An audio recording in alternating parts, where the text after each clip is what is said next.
Good morning and welcome to Sip with Jasmine, the show where I talk about how movies were made and I have a beverage. Today we're talking about Top Gun over tea. So grab a mug and whatever your preferred flavor is. Today I'm having peppermint with just a little bit of honey as a special treat. Let's get started.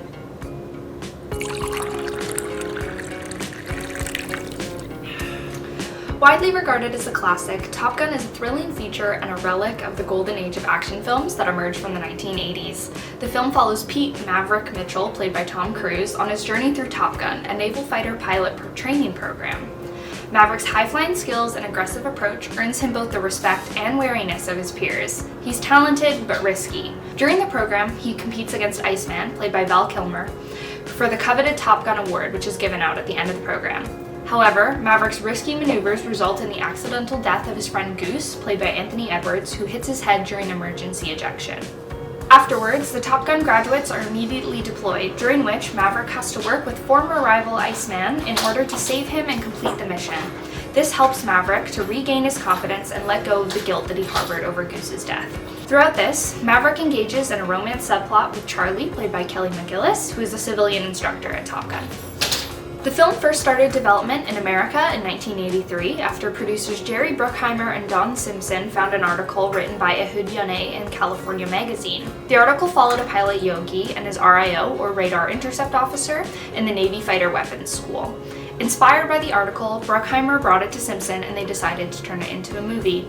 At the time, the two were already big-name producers with Paramount Pictures, having previously done films like Flashdance and Beverly Hills Cops together. At first, Paramount was unsure, but after a change in management, they were looking for films to produce and had only one question: how much will it cost? Bruckheimer and Simpson provided the number of $14 million and they were greenlit. It was off to the races. Brought on to direct the project was Tony Scott, who would later direct Beverly Hills Cop 2. He and the producers had their hearts set on casting Tom Cruise in the lead role. At the time, Tom was conveniently working with Tony's brother, Ridley Scott, in London on Legend.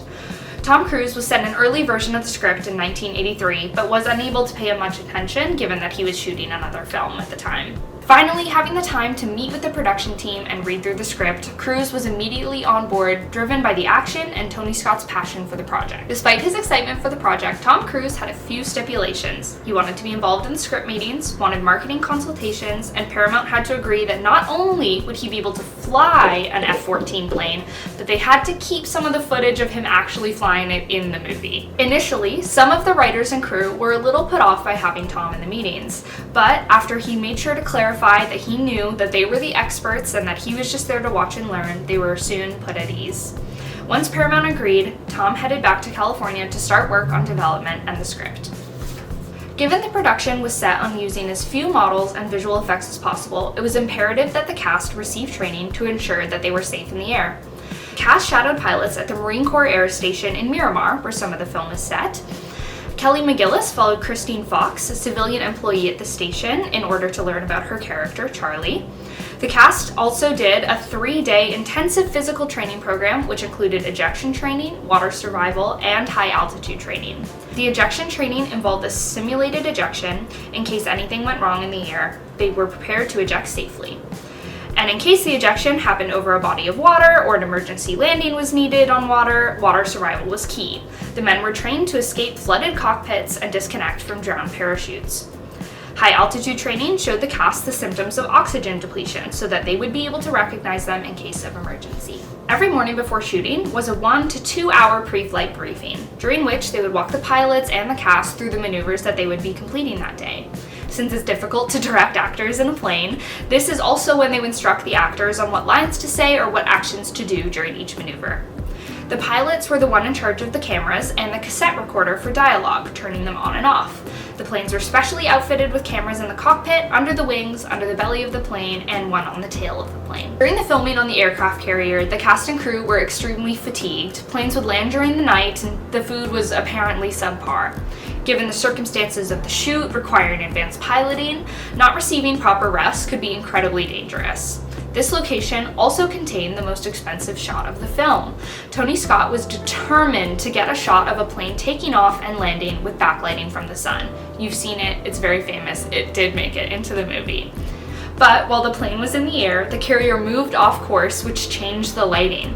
It's rumored that the captain said that it would cost $25,000 to get back on the original course, and that Tony Scott just wrote him a check right then and there, and they were able to can the shot. There was unfortunately one death on Top Gun. Despite the safety precautions taken, Art Scholl passed away while flying for the movie. Scholl was 53 and a famed stunt pilot and aerial cameraman. He had degrees in aeronautics and could fly anything under the sun: commercial and private planes, seaplanes, helicopters, and more. At the time of his death, he was flying a Pitts S-2 biplane, which he had flown before and had even received multiple awards in competition for flying that model of plane. On September 16, 1985, Scholl was flying over the Pacific Ocean. He was followed by his mechanic, Kevin Kamer, and fellow stunt pilot Chuck Wentworth. Scholl took his plane to 4,000 feet and went into an inverted spin down towards the ocean. At 3,000 feet, he was heard over the radio saying, "I've got a problem." And at 1,500 feet, "I've really got a problem." 45 seconds later, Kamer and Wentworth flew over where his plane would have been, but there were no signs of impact or of his plane. Only some debris was later recovered by the Coast Guard. It is unclear what caused the accident. Investigators for the National Transportation Safety Board concluded that he may have suffered from spatial disorientation and was unable to recover from the spin. However, other pilots suspect that it may have been a mechanical error, given that Scholl has successfully completed that maneuver many times before. Given the film was produced by Paramount Pictures, they had no shortage of access to theaters. The film was released May 16th in 1986. It made $8.2 million in its first weekend, and in total made over 23 times its original budget of $15 million, $357 million.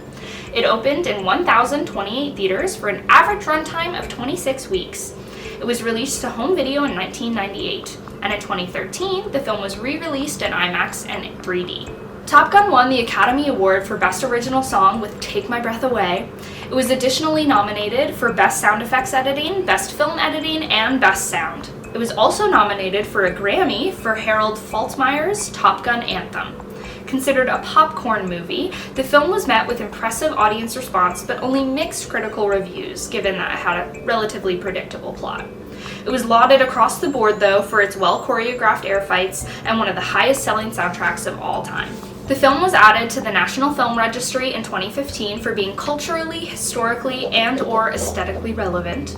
To further solidify the film's enduring success, a sequel was released in 2020, Top Gun: Maverick.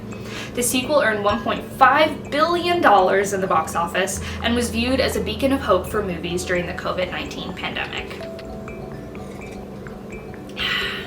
Thanks so much for watching. I really hope that you learned something about Top Gun today and that you enjoyed your tea. If you enjoyed what you saw today, please leave a like and let me know in the comments what movie I should do next or what beverage I should have. I hope that you enjoyed your tea, and I'll see you in the next one.